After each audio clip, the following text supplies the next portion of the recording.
Okay, let's play game 3 now today. So started the day very well so far. So bopry 2257. I'll play knight f6, maybe Nimzo. He's going to probably. Usually a lot of people play knight f3, so to get the Nimzo is an achievement nowadays. Let's just try and increase the central tension.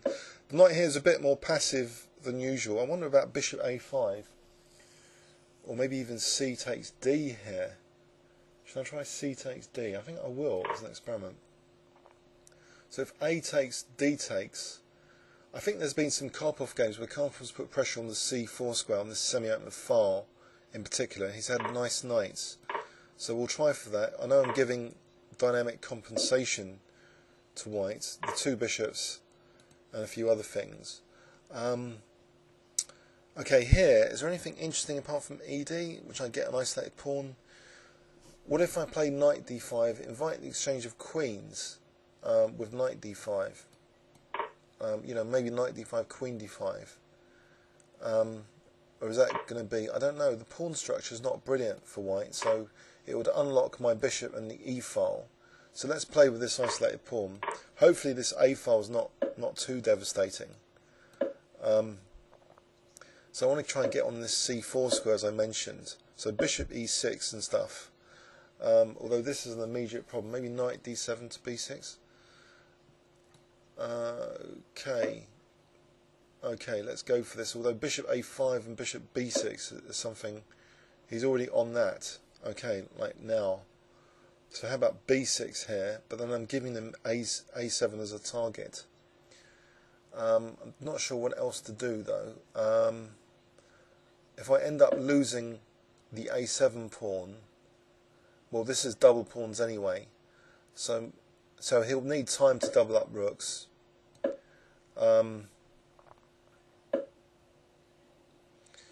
Okay. This doesn't look good. Okay, what about a5? Trying to dissolve that pawn immediately.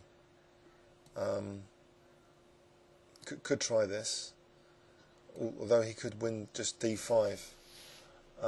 Any other plans? Quick. f6, knight e5. Yes, f6, knight e5. So if he takes, then I'll do something about this isolated queen's pawn at least. If he doesn't, then the knight's good on e5. Okay, so knight c4 check, bit of compensation, or knight takes f3. I think knight c4 check looks to be more active, although rook takes c4. Okay, so knight takes f3 it is. Okay, so rook f7. There's no bishop b6 at the moment. Can I then bring my king towards the queen side? I'm going to lose that a7 pawn, although with that, will I be losing the game?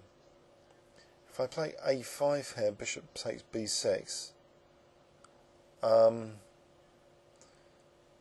Right. So this is the question. A grim game to finish the day off, it looks like. If I can't do anything quick. If I'm losing this pawn, I'll be losing that pawn. If I play a5, I'll be losing b6. a6 aims for dissolving stuff, but leaves him with a pawn over here. Tricky. Rook d7, rook a3, bishop c8, bishop b6. Not good. Okay. I think intuitively a5. I'm going to lose material. I just want to try and activate pieces somehow. Although I'm going to lose two pawns here. How about d4? d4 and then bishop takes f3. Just try and activate pieces as I mentioned. So bishop takes f3 will get a pawn back. I could slip in a4 first, I guess. Slip in a4 first. Try and gain some time on the clock. Alright. So two pawns down. But maybe rook b8 to try and win b5 using that bishop as a tempo gain. bishop c5, and he'll be playing rook a8. Although surely I can forcibly win that b5 pawn now. Bishop c5, rook takes b5. I might be back in the game a little bit. Also, there might be a skewer possibility here. But I'm down on time at the moment. Bishop c7 is also looking useful. Okay, there's also that. Let's get the king over here out of the way, if I can. Well, he's going to double up rooks. That's annoying. Okay, is there anything to do about this? Rook d5? I got rook g5 if needed, so maybe oh, there's rook f6 as well. Okay. I think maybe rook e8 actually to rook e2, try and win f2. Maybe h4 as well and try and get this h pawn queening. Actually, isn't he just left a mate in one? Oh, 2-3-0-1, totally unexpected win out of the blue. I'm not sure that was instructive. It just shows that the A-file pressure, you can't underestimate the A-file pressure. I seem to remember this move being played before. You know, this C takes with the idea of allowing this dynamic. But it was obvious in this game that you know, as well as this dynamic A-file, I had an isolated queen's pawn problem. The only thing about this, well, opposite coloured bishops now, but I'm you know, potentially losing 2 pawns on the queen side. This was a bit desperate, this d4,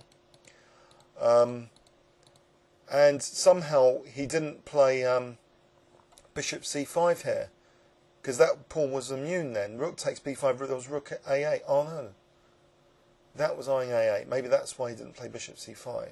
But on the other hand, there's rook c8. So rook b5, rook c8 mating. No, the bishop's blocking the rook. So maybe this is fine. Maybe I was regaining the pawn. In which case, if I'm regaining the pawn, I'm just a pawn down. But still, a pawn down, and he's got things like rook takes f6 here. So he missed that. But the more significant thing to miss was the back row mate. Comments or questions on YouTube, and see you tomorrow. By the way, yeah, and if you want to check out chessworld.net, did I mention there's been some really good innovations on my correspondence style server where you've got lots and lots of time to think, so you can play hopefully, you know, more accurate moves than is possible in Blitz chess or even over the board chess. So please, you know, check that out as well, chessworld.net. Thanks very much.